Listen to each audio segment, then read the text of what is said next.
So, welcome to my first game review, and this is something that is very new, and if you guys want more of this stuff, then just let me know. So, this game is going to be Far Cry 5.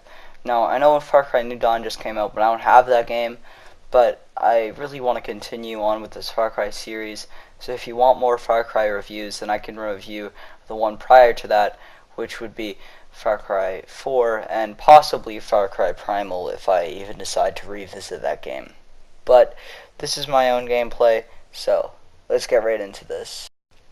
Of course, since this is a Far Cry game, a lot of the game is based on running around and doing chores for people. Now by chores, I mean some of it is chores, a lot of them is base camp liberation, which, don't get me wrong, it's super fun, but with a lot, and I mean a lot of these chores, it does kind of start to get boring. Like, you'll have to fly to places, and surprisingly I didn't have much of a problem with the vehicles, but it does eventually get boring, and that is something that I sadly do have to say is with all the Far Cry games.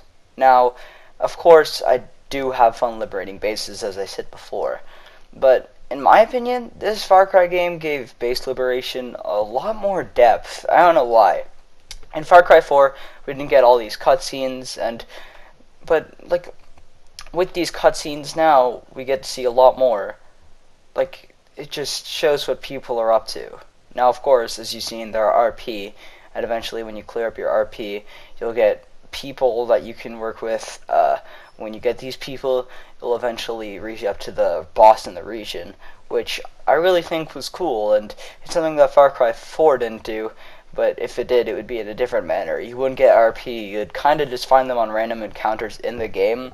You'd go to certain places, you'd liberate a certain thing, and you could get all of the, characters, as you can see here. But this was in Far Cry 4. You could get all the characters and then only have another 50% that you need to do. This game makes it so if you get all of these characters, you actually have to do a certain percentage of the game. So it doesn't kind of feel like, you wasted so much doing this stuff with the characters and now you have a bunch of missions to do. Now, the villain is Joseph Seed, and Joseph Seed pretty much has a cult where you say your sins before the world ends, and you might get a spot in a bunker. Now, we're chosen to believe that this is all whack and that none of this is actually true. But you notice throughout the game, through radio calls, and I found this really neat, just through the radio, that the world is actually in a state of chaos. Now, not only is there apparently an asteroid headed for Earth, as you can hear in some of the radio calls, but it's said that there's a bunch of nuclear weapons that the U.S. Army is, talking about. NASA has nothing to do for the asteroid, and the U.S. Army is in great danger. So, really, all along, this guy is right, which you could take this as a disappointing standpoint, but really, I actually think this was quite neat, considering they had a lot of open opportunities for a new game. And I think they kind of took that route really, really neatly. And needless to say, this game is kind of a grinding game. I had some times where I felt bored. I'd be like, you know what, I'm going to do this anyway, because I want these really sweet, sweet boss fights. And that's actually what I ended up getting. So, as you can see here, I got into a boss fight. Now, I constantly got knocked down when I tried to get up on this rock because Faith was on it. Faith Seed is one of the characters in the game. Pretty much, she would teleport different places during the boss fight. She'd spawn different places. Now, I do have to say, this does give a really, really unique boss fight, and I think that it fleshed out a lot more than the other ones, which is probably why Faith was my most favorite boss fight. John's region was more of my favorite region because it just had a lot more depth to the world. It almost felt short and sweet, but you had to travel a long way at the exact same time, and it was kind of a thing on its own. But with all the other regions, I was kind of left disappointed, which kind of sucked, and I was earring for the boss fight. Now, needless to say, Jacob's region has the Wolf's Den, which is pretty sick, and Faith's region has quite a bit of other places, but really it all ends up coming down to Joseph's region, which you only get to see in the beginning and at the very end, and John's region, there's a lot of J's in the family, John's region, which was pretty good, but still, it was short and sweet, like I said before. Which, I mean, no problem. I don't really have a problem with the short and sweet stuff, but when I feel like I'm working really, really hard at the short and sweet stuff, and then I get a lot of the stuff that I find boring, I really don't enjoy that much. But needless to say, that's with all the Far Cry games.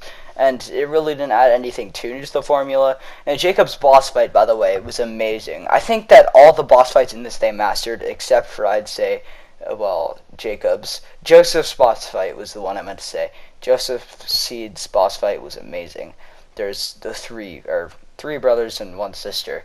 Now, really, it's just Joseph's and Faith's boss fight were the best. They stuck out a lot, in my opinion.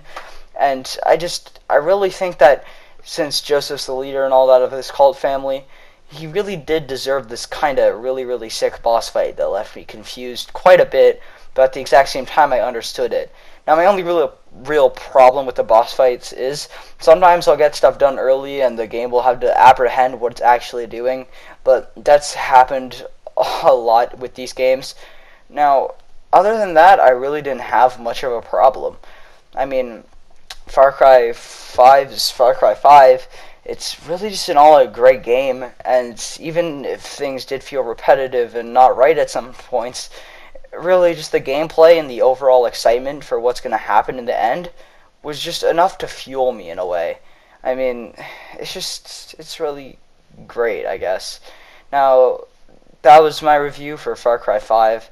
And if you're wondering what I'm going to give it, considering I'm going to be giving games reviews after I review them, I'm going to be giving this one an 8.6 out of 10. Now, this isn't my favorite Far Cry game. Far Cry 4, I'd say, will forever be my favorite Far Cry game, considering Far Cry Primal sort of sucked. But yeah, guys, I hope you all enjoyed, and I'll see you in the next one. Peace.